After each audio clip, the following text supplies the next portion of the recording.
Lamatise pikkust mõõdetakse suunaga peast varvasteni.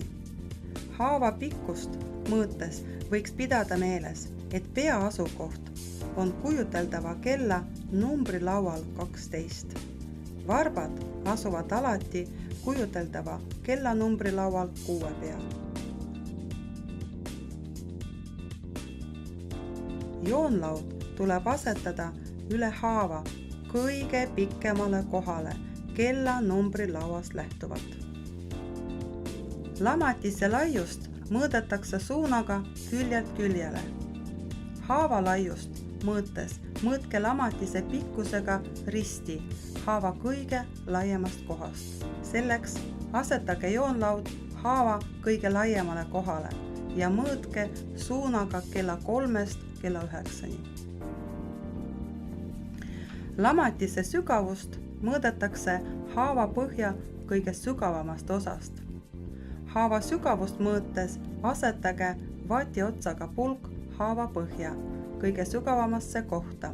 Seejärel võtke sõrmedega vati pulgast kinni sealt, kus on haava serv ja mõõtke joonlaua abil vati pulgal tähistatud pikkus.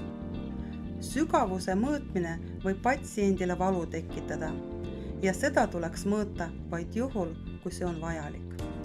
Sügavust mõõdetakse 3. ja 4. astme korral.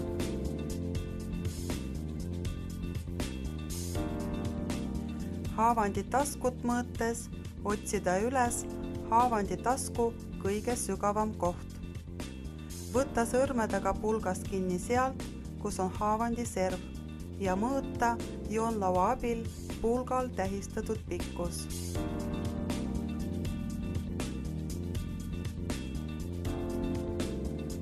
Lamatise pikkuse mõõtmisel tuleb kõige pikemast kohast teha üks foto. Laiuse mõõtmisel tuleb teha foto haavandi kõige laiemast kohast. Fotod koos kuupäevadega tuleb teha iga kord, kui toimub haavandi mõõtmine ja need lisada lamatishaavandi hooldusplaani.